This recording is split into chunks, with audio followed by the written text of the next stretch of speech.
You've been lied to about what we know of this world, not just by governments, though they play their part, but by science, history, even the maps you think define our planet. I know this because I helped perpetuate one of the greatest lies of them all. It happened in Antarctica in 1986, during the dying years of the Cold War. I was there as part of an elite Soviet team sent to investigate something buried beneath the ice, something that defied all understanding. They told us we were there for science, for national pride, but by the time we realized the truth, it was too late. The world doesn't like to think about Antarctica. It's a place that exists in the background, a frozen wasteland so removed from everyday life that it might as well be another planet. For most, it's a blank spot on the map, but for those of us who've worked there, it's a living, breathing place. The ice is alive. It groans and creaks like a restless giant, the wind howling over its surface with an eerie, almost mournful sound. And beneath it, there are layers of history, preserved so perfectly it's like time itself has stopped. But that year, we found something beneath the ice that shouldn't have been there, something that had no right to exist. The mission was born from secrecy. In 1986, the Soviet Union was desperate. The arms race had drained us, and the Americans had just begun whispering about their strategic defense initiative. Star Wars, they called it. It wasn't just weapons we needed, it was technology, knowledge, anything that could give us an edge. That's why we were sent to Antarctica. The official story was a geological survey, mapping geothermal anomalies under the ice shelf. But the truth, the reason I was recruited, had to do with a series of satellite images captured earlier that year. They showed a heat signature, an impossibly large one, deep under the eastern ice sheet, in an area where no volcanic activity had ever been recorded. I was a geophysicist back then, still young, still believing that science could explain anything if you looked hard enough. I didn't question why they pulled me from my post at Akademgorodok, packed me onto a plane, and sent me south with a team of people I'd never met. Military men, most of them, though they tried to blend in with the scientists. They carried themselves differently, always watching, always listening. It wasn't until we landed at the Soviet base on the Antarctic coast that they told us the real reason we were there. I'll never forget the moment they showed us the satellite images, a series of thermal scans laid out across the table in the base's dimly lit command room. Even in black and white, you could see it, a massive blotch of heat, miles beneath the ice, perfectly oval in shape. Someone whispered that it looked like an eye. I dismissed it at first. I told myself it was a magma chamber, a pocket of geothermal energy trapped beneath the ice for millennia. But the longer I stared, the harder it was to ignore the symmetry, the unnatural precision of its edges. We set out the next morning, flying east in a battered transport plane retrofitted for the cold. The flight was endless, the landscape below an infinite expanse of white, broken only by the jagged peaks of subglacial mountains. I remember watching the horizon, trying to imagine what lay beneath the ice. We landed, near the coordinates of the heat signature, setting up camp on a flat, desolate stretch of glacier. The wind there was different, sharper, as if it carried something unseen. The men joked about it, calling it the voice of the ice, but there was no humor in their laughter. The drilling began immediately. The ice core samples were strange from the start. They showed evidence of sudden, violent heating events. Layers of ice melted and refrozen in patterns no natural process could explain. Then there was the sound. It started on the second day, faint at first, just a low hum that seemed to come from deep below. The machines picked it up before we did, their instruments vibrating with a rhythm no one could account for. Some said it was the drill, others the wind, but I knew better. It wasn't until later that I realized the sound wasn't coming from the ice at all. It was coming from what was under it. By the fourth day we reached the top of the structure. That's the only word I can use for it. A structure. It wasn't rock, and it certainly wasn't ice. It was smooth, black, and impossibly cold to the touch, as if it absorbed heat rather than reflecting it. We uncovered only a small portion at first, a sliver of its surface shining under the harsh floodlights of our camp. Even that was enough to stop us in our tracks. There were markings etched into it, geometric patterns that seemed to shift when you looked away, though that might have been a trick of the light. I remember touching it once, just once, and feeling a strange vibration under my hand, almost like a heartbeat. That night, the dreams began. At first, I thought they were just stress, visions of endless corridors, vast and dark, stretching into the unknown, but then others started having them too. One man, a technician named Pavel, woke up screaming about shadows in the ice, about things watching us. He refused to sleep after that, and I couldn't blame him. There was something about the structure, something that got into your head. It was as if it was trying to communicate, but in a way we couldn't understand. On the 7th day, we uncovered an entrance. I hesitate to call it a door because it didn't move or open. It simply appeared, a gap in the structure that hadn't been there before. The air inside was warm, impossibly warm for a place buried under miles of ice. It smelled faintly metallic, like blood. We were ordered not to enter, not yet, but that didn't stop us from looking. Inside, we could see walls that seemed to pulse faintly, as if they were alive, and there was something else. A shape at the far end of the chamber, too far to make out clearly, but large enough to cast a shadow that stretched toward us. That night, the radios failed. All of them. The generators sputtered out one by one, plunging the camp into darkness. The wind rose, screaming over the ice, louder than I'd ever heard it before, and beneath it, faint but unmistakable, I heard the hum again. Only now, it wasn't a hum. It was a voice. The first thing I remember about that night was the cold. It was colder than usual, sharper somehow, like the ice was no longer content to hold us, but wanted us gone. The generator failures were baffling enough, meticulously maintained and overhauled before our deployment, but the timing felt deliberate. You'd think the darkness would have brought quiet, but it was the opposite. The wind howled like a living thing, a high-pitched scream that seeped into your bones, and over it all, I could still hear that hum, faint and distant, yet impossible to ignore.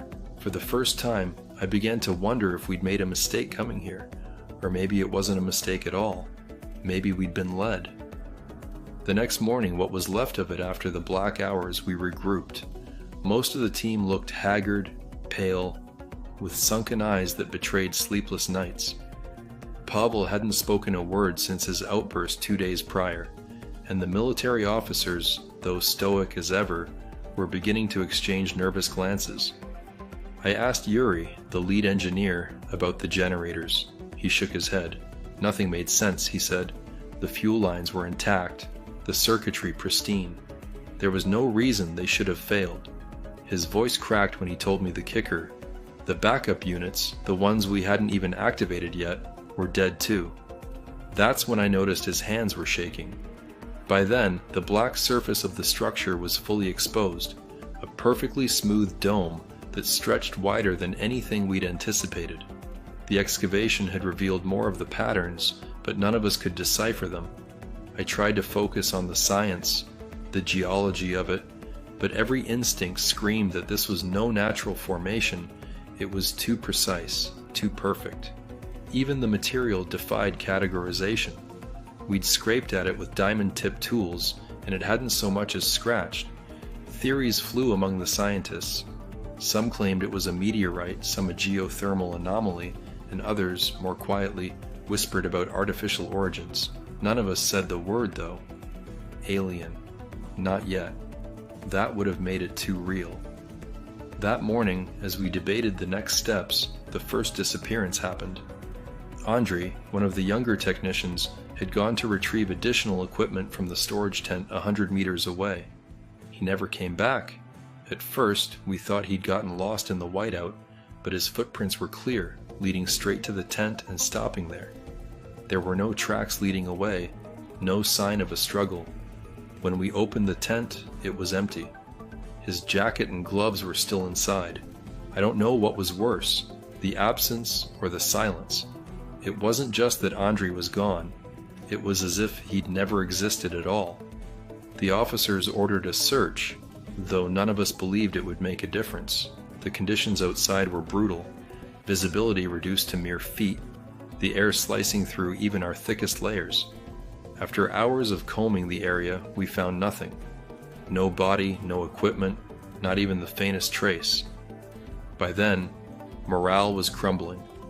People were snapping at each other over minor mistakes, accusations flying about sabotage or desertion. But there was something else, something no one wanted to admit out loud. The feeling. It was as if the camp itself had turned against us, the shadows stretching a little longer, the air heavier with every passing hour. Even the light felt wrong, dimmer somehow, as if the sun couldn't penetrate the gloom. Then there were the voices. At first, it was just whispers, faint murmurs that we wrote off as the wind, but they grew louder, more distinct. They didn't come from any one direction, but seemed to echo from within the ice itself. Sometimes they were in Russian, sometimes in languages I didn't recognize, and sometimes they were nothing more than an eerie, resonant tone that vibrated in the skull. Pavel was the first to snap, though he wouldn't be the last. He pointed at the structure, screaming that it was speaking to him, that it knew his name. It took 3 men to subdue him, and even then, he kept muttering under his breath about doors that shouldn't be opened. The military leaders tried to keep us focused, ordering us to continue the excavation. By then, we'd uncovered what looked like a second entrance, smaller than the first, but clearly deliberate. I remember standing there staring at it, a wave of dread washing over me. The patterns around it seemed to shift as the light played across them, and I swear I felt something watching from within, but it wasn't just me. One of the soldiers, a stoic man named Victor, muttered something about eyes in the dark. When I asked him to repeat it, he shook his head, refusing to meet my gaze. That night, the dreams returned, worse than before. This time, it wasn't just corridors, but something alive within them. A shape, vast and amorphous, moving through the shadows, its presence oppressive and suffocating. When I woke, gasping for air, I found that half the camp had gathered outside, staring at the structure. The hum was louder now, resonating through the ice, and the entrance seemed to glow faintly, as if beckoning us. No one spoke. We just stood there, mesmerized, until a crack echoed across the glacier, snapping us back to reality. It was a deep, resonant sound, the kind that made your teeth ache. Something was shifting below. The officers convened a meeting, though it felt more like a desperate attempt to maintain control. They argued about whether to proceed, their voices rising in the confined space of the command tent. I could see the fear in their eyes, even as they barked orders. Eventually, they decided to send a team into the smaller entrance, just to map it out. I was one of the scientists chosen to accompany them. I didn't want to go. None of us did. But refusing wasn't an option. The interior was unlike anything I'd ever seen. The walls weren't just smooth, they were organic, almost like they'd been grown rather than built. They pulsed faintly, a rhythmic vibration that matched the hum we'd been hearing. The air was thick, oppressive, carrying a faint metallic tang that made it hard to breathe. Our flashlights barely penetrated the darkness, their beams swallowed by the vastness of the chamber. As we ventured deeper, the patterns on the walls began to shift, rearranging themselves in ways that made no logical sense. It was as if the structure was alive, responding to our presence. Then we found the body, or what was left of it. At first I thought it was Andrei, but the shape was all wrong. It was twisted, elongated, as if it had been stretched beyond recognition. The skin was pale, almost translucent, and the eyes, if you could call them that, were wide open, staring at nothing. I wanted to turn back, to run, but the officers pushed us forward, their hands trembling on their weapons. That's when the lights went out. In the pitch black, the hum became deafening, a low, resonant roar that seemed to emanate from the walls themselves. I heard someone scream, a guttural, animalistic sound that sent chills down my spine. Then came the movement. It was subtle at first, a faint rustling in the darkness, but it grew louder. Closer. My flashlight flickered back to life just in time to catch a glimpse of something massive disappearing into the shadows. It was impossible to describe. Shifting, amorphous, yet undeniably alive. We ran. I don't remember how we made it out, only that when we did, half the team was missing. The officers tried to regroup, barking orders, but it was chaos. Equipment was malfunctioning, the wind howling louder than ever, and that infernal hum wouldn't stop. I remember looking back at the structure and seeing the faint glow of the entrance, brighter now, as if it was feeding on us, growing stronger with every passing moment. After the chaos in the chamber, what was left of our team stumbled back to the surface, gasping for air, as if the frostbitten winds could cleanse whatever it was we'd brought up with us. No one spoke as we regrouped. Not really. The officers were shouting orders, emergency protocols, evacuation plans, but their voices sounded hollow, distant, like static from a broken radio. I sat on the ice, staring at my trembling hands.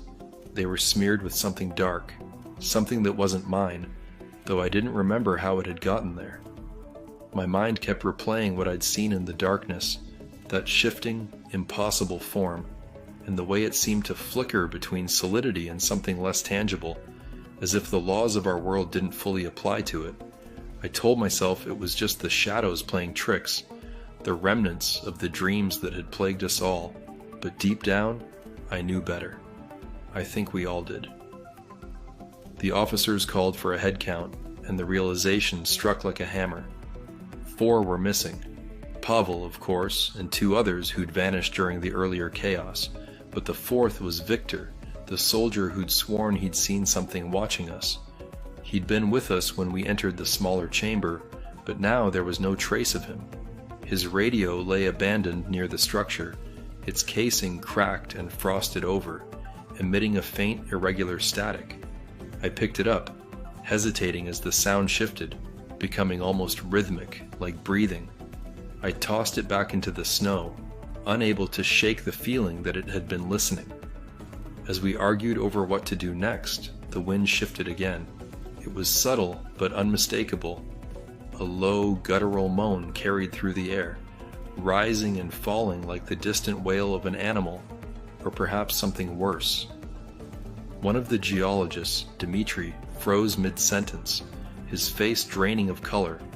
He pointed toward the horizon, where the structure's faint glow was still visible against the icy backdrop. But it wasn't just glowing anymore, it was pulsating, a steady rhythm that seemed to match the hum beneath our feet, and then we saw it. The ice around the base was cracking, spiderweb fractures spreading outward in every direction. Whatever we had uncovered, it was alive in some way, and it was waking up. The officers wanted to pull out immediately. They ordered us to pack only the essentials and abandon the rest, insisting that reinforcements could recover the equipment later. But the scientists protested. They argued that the discovery was too significant to leave behind, that the data we'd collected might hold the key to understanding what lay beneath. The conflict quickly turned heated, with raised voices and threats of insubordination. I watched as the group splintered, fear overriding reason on both sides. For my part, I didn't care about the data. I wanted to leave, but I couldn't shake the feeling that it wouldn't matter. Whatever this thing was, it wouldn't let us go that easily. That night, as we tried to secure the camp for departure, strange things began to happen. Tools disappeared from locked cases, only to reappear hours later in places no one remembered putting them. One of the soldiers swore he saw movement in the distance, figures walking across the ice, but when we trained our floodlights on the area, there was nothing there but snow and shadow. Then came the voices again, clearer now, almost intelligible, as if they were learning to mimic us. At one point I heard my own name called out from somewhere beyond the perimeter, faint and distorted. I didn't answer. Dr. Ivanov, one of the lead researchers, was the first to crack. He'd been quiet since the incident in the chamber, muttering to himself and scribbling furiously in his notebook. When I approached him, his hands were shaking so badly he could barely hold the pen. He looked up at me, his eyes wild, and said something I'll never forget. "It's not dead," he whispered. "It's waiting." I asked him what he meant, but he only shook his head and turned back to his notes, muttering a string of numbers under his breath. Later, I found him standing at the edge of the excavation site, staring down at the black surface of the structure. He didn't respond when I called out to him, and I had to physically pull him away. His skin was ice cold, even through his jacket. By morning, 2 more were gone. No one saw them leave, and their belongings were untouched. The officers tried to organize another search, but the weather had taken a turn. The winds were stronger than ever, howling across the glacier with a force that made it nearly impossible to stand. Snow swirled in every direction, blinding and disorienting, and the temperature had dropped to a level that even our specialized gear couldn't fully combat. Still, I could feel the heat beneath us, radiating up from the structure. It didn't make sense, none of it did, but the contrast only made the cold seem more menacing, as if the very air was trying to push us away. That's when the digging team made their discovery. They'd been working on a final attempt to collect samples from the structure, desperate to salvage something before we evacuated. Instead, they uncovered a second chamber, smaller than the first but more intricately designed. The walls were covered in symbols that seemed to shift and shimmer when viewed from different angles, and at the center of the room was a pedestal made of the same black material as the structure itself. Resting on it was an object, a sphere about the size of a human head, smooth and featureless except for a faint glowing seam that ran around its circumference. The team leader, a woman named Elena, reached out to touch it before anyone could stop her. The moment her fingers made contact, the hum grew louder, vibrating through the ice with a force that made the ground tremble. Elena collapsed, convulsing violently as the sphere emitted a blinding flash of light. When she finally went still, we thought she was dead, but then she opened her eyes, staring up at us with a blank expression. She spoke a single word in a voice that wasn't her own, a deep, resonant tone that echoed through the chamber. "Release." Then she screamed, a sound so primal and raw it made my blood run cold. We dragged her out of the chamber, but she never spoke again, just sat motionless, staring into the distance with unblinking eyes. The officers ordered the sphere sealed away, but no one would go near it. Instead, we covered the entrance to the chamber with what little equipment we could spare, though it felt like a futile gesture. The pulsations from the structure were stronger now, reverberating through the ice with a rhythm that seemed almost deliberate, like a heartbeat, and the cracks were widening, spreading faster than seemed possible. I began to wonder if the glacier itself was collapsing, or if something far worse was happening beneath it. As night fell, the camp descended into chaos. The whispers had returned, louder and more insistent, and shadows seemed to move at the edges of the floodlights, just beyond our ability to focus. The officers tried to maintain order, but it was clear they were as terrified as the rest of us. I overheard one of them on the radio, pleading with headquarters for immediate extraction. The response was static, followed by a burst of distorted noise that sounded eerily like laughter. Then the ground shook, a deep, resonant rumble that knocked us off our feet. The glow from the structure intensified, casting long, flickering shadows across the camp. And then, for the briefest moment, the hum stopped. The silence was deafening, oppressive, as if the world itself was holding its breath. That's when we heard the sound, a deep, guttural groan, rising from beneath the ice, accompanied by a faint rhythmic pounding. It was coming closer. The pounding from beneath the ice grew louder, each tremor rippling through the camp like the heartbeat of a sleeping giant. Everyone froze, listening, our breath clouding the air in sharp bursts as we realized it was moving, steadily, rhythmically, and directly toward us. The officers shouted orders, their voices cracking with a fear they couldn't hide anymore. We scrambled to pack, to flee, but the pounding wasn't just a sound, it was a force. The ground buckled beneath our feet, sending cracks spidering outward from the excavation site. I caught a glimpse of the structure in the distance, its glow pulsing faster now, a sickly, hypnotic rhythm that seemed to synchronize with the pounding. It wasn't just coming from below, it was coming from within. Someone screamed as the first of the floodlights exploded, showering the ice with sparks and plunging half the camp into darkness. The generator that powered them groaned, sputtered, and went silent. The shadows rushed in, thick and suffocating, as if the light had been the only thing keeping them at bay. Then the hum started again, louder now, deeper, resonating in my chest like the low growl of some massive predator. I couldn't tell if it was coming from the structure, the ice, or my own skull. Maybe all three. Someone beside me shouted my name, but it was drowned out by the next tremor. This one was different, sharper, almost a jolt, and then the ground split open. It was only a few feet wide at first, a jagged fissure that sliced through the snow and ice with a sound like tearing metal. But it widened rapidly, chunks of ice collapsing into the darkness below. I saw one of the soldiers, Petrov, I think, stumble too close, his arms pinwheeling as he tried to regain his balance. His scream was cut short as he disappeared into the fissure, the echo of his fall, swallowed by the hum. No one moved to help him.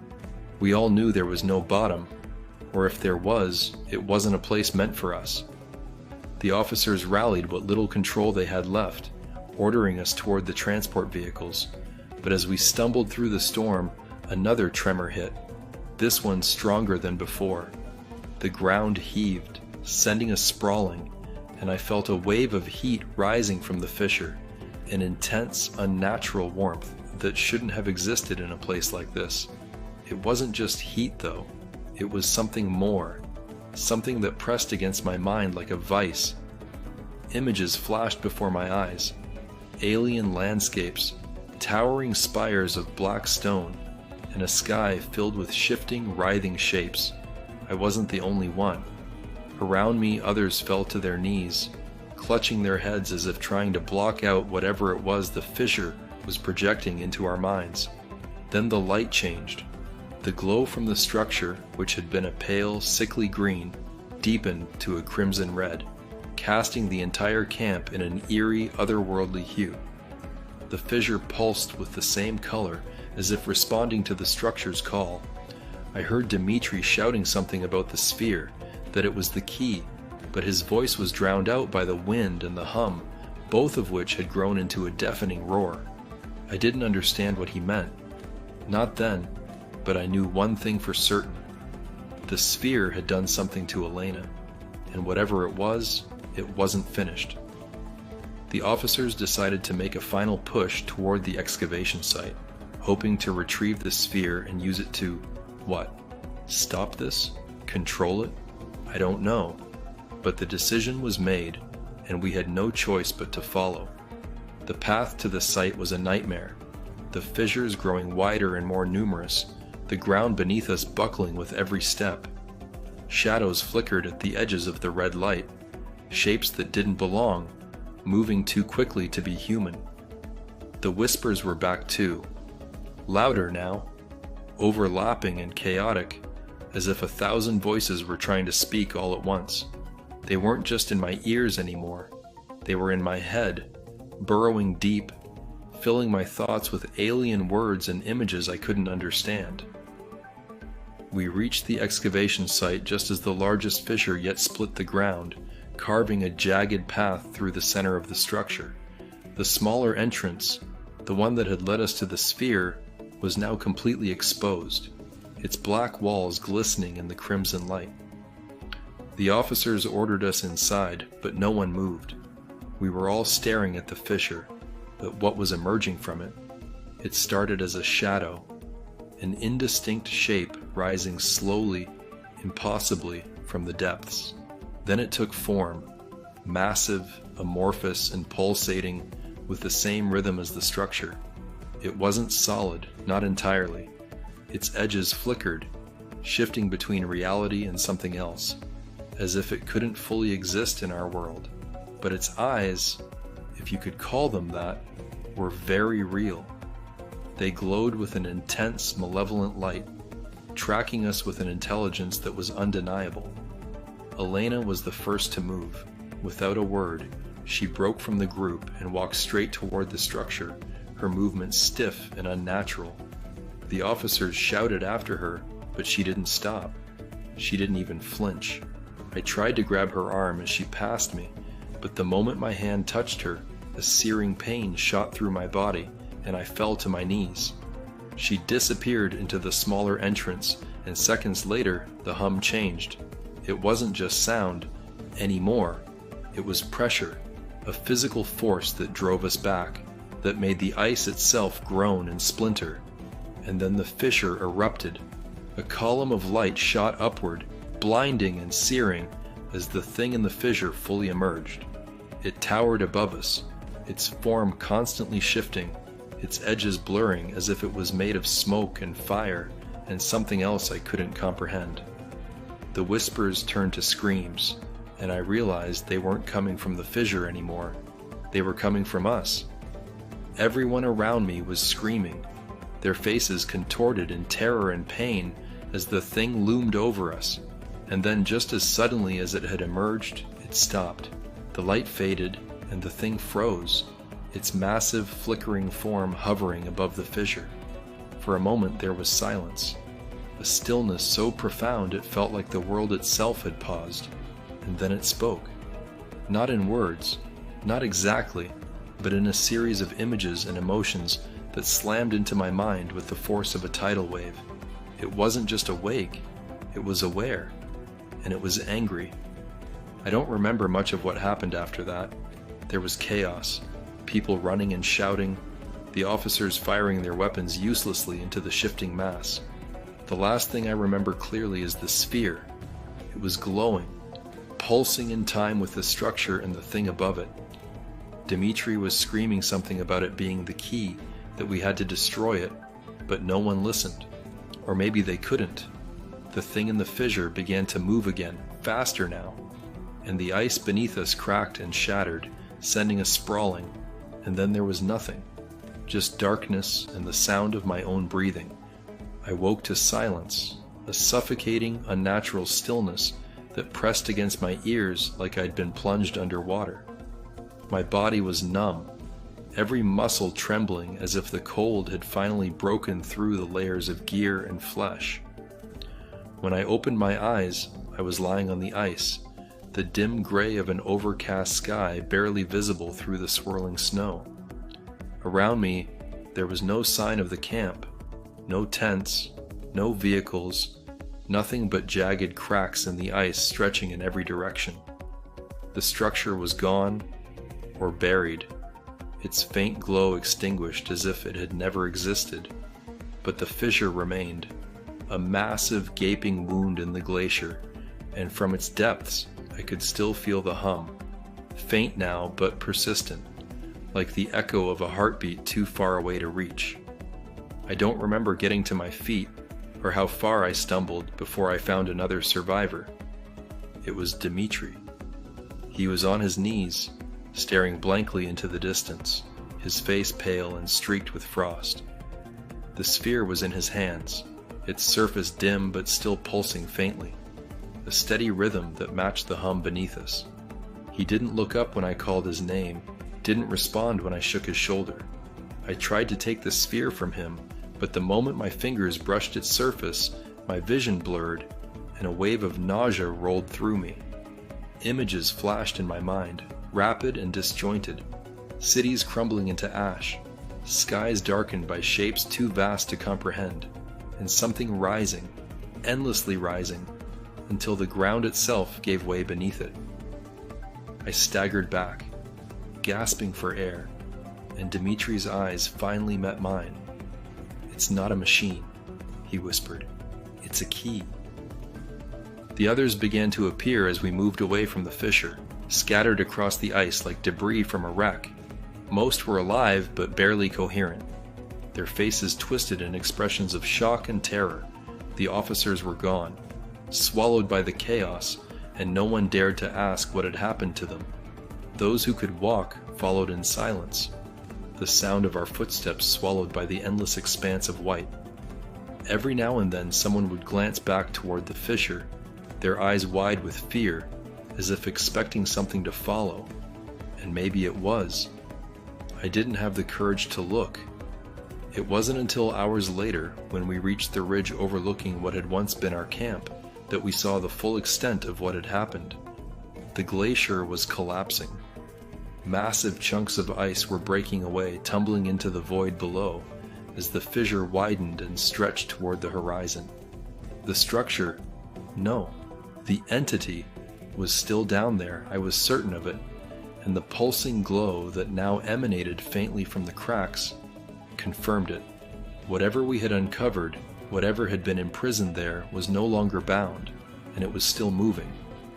Dimitri refused to let go of the sphere, clutching it like a talisman even as the others begged him to drop it, to leave it behind.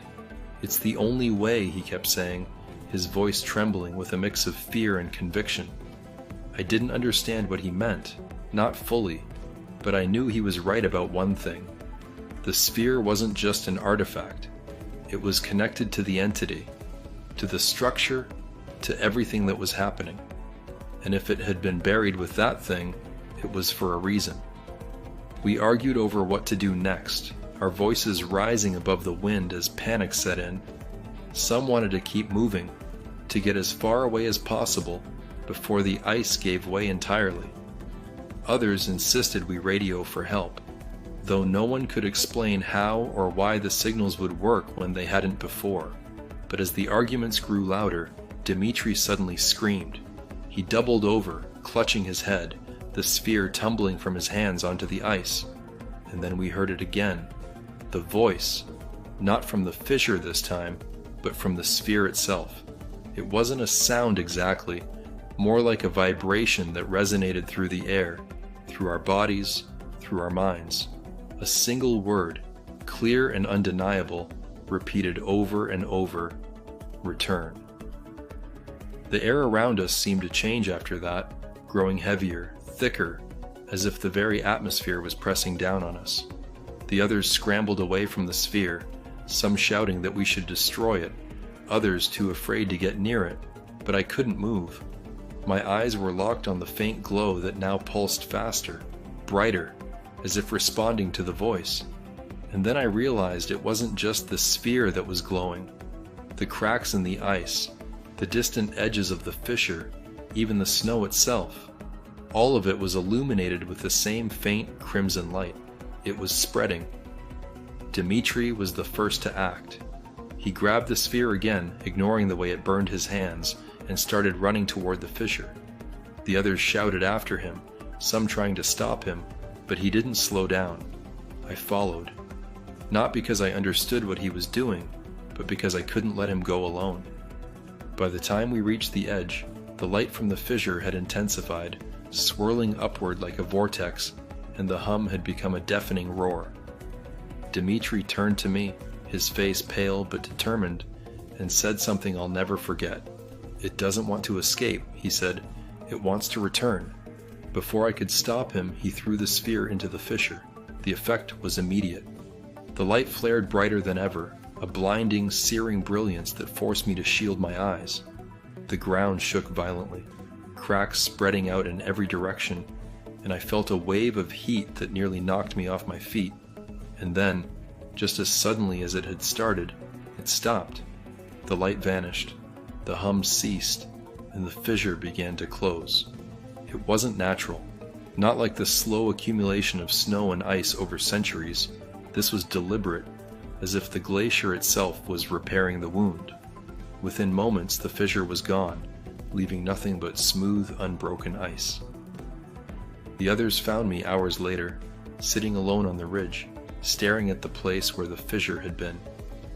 Dmitri was gone, swallowed by the light, and the camp was a distant memory, buried beneath the shifting ice.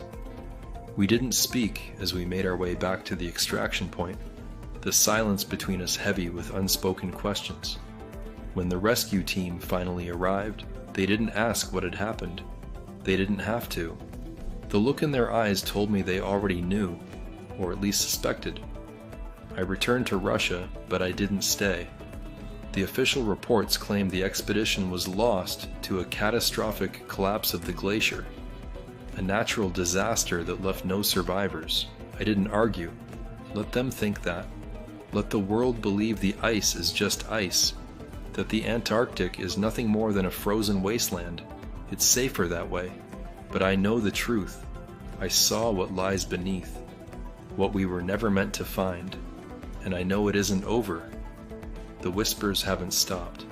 They come to me in the dead of night, faint and fragmented, like echoes of a voice that can't quite reach me. Sometimes I see Dmitri in my dreams standing at the edge of the fissure, the sphere in his hands, staring into the endless abyss, and sometimes I hear the hum, growing louder, closer, as if it's calling me back. The ice couldn't hold it forever. Nothing can.